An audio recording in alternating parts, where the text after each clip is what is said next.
Passage à l'ancienne, voilà, on efface le piquet avec l'épaule.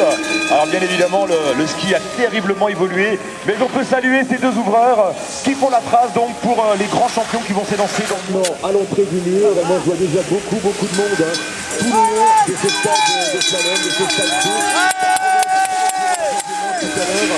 Je pense qu'on va vivre uniquement du salon des militaires les plus populaires de l'histoire. Déjà que sportivement cette finale s'annonce extrêmement relevée avec une bonne quinzaine de favoris.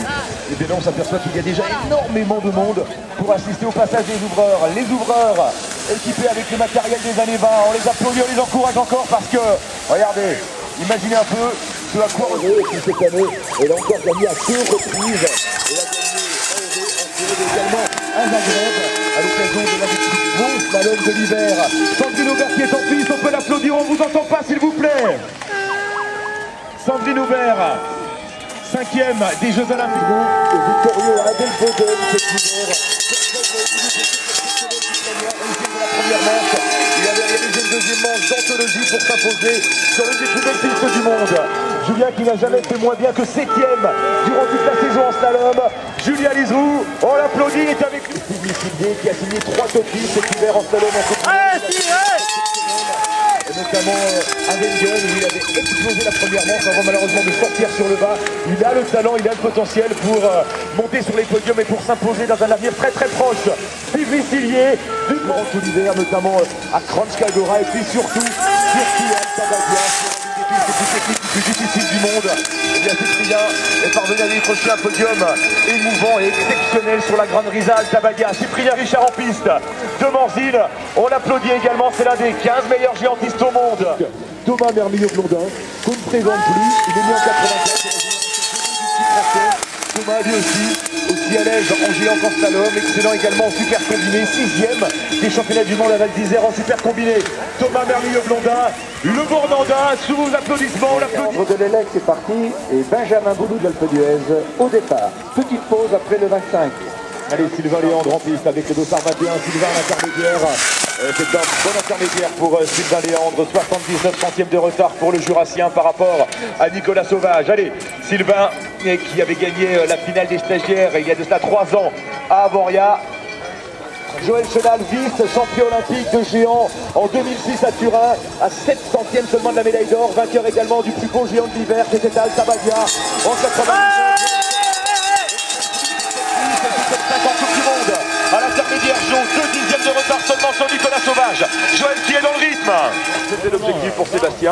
Et bien il est placé et il pourra jouer le podium, voir la gagne tout à l'heure à l'occasion de la deuxième manche. Allez, c'est Charles Machet, le menuisier d'Ornans dans le Doubs, qui est en piste. Et oui, Ornans, c'est la ville de...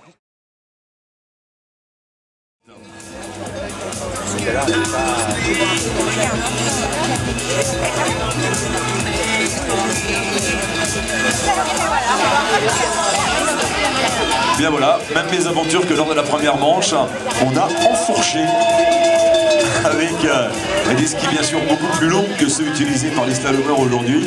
C'est plus compliqué pour se remettre d'aplomb, reprendre la ligne. Ah, c'est du sport, hein. On sent qu'il n'y a pas une accroche exceptionnelle et il faut se battre pour rester sur la ligne. Voilà, on peut l'applaudir. Les ouvreurs typés années 20.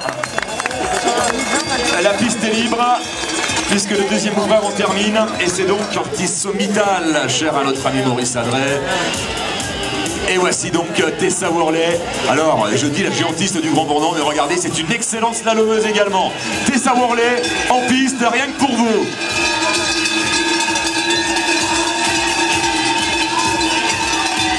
Tessa Worley à l'arrivée, merci.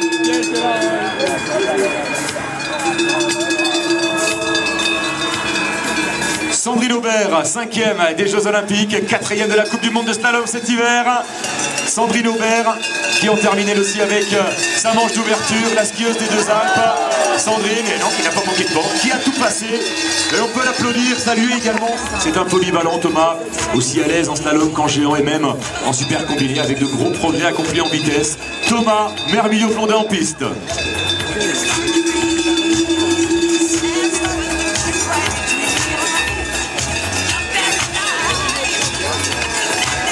Thomas Mermillot, C'est Cyprien Richard de Morzine, on l'applaudit. Cyprien en piste.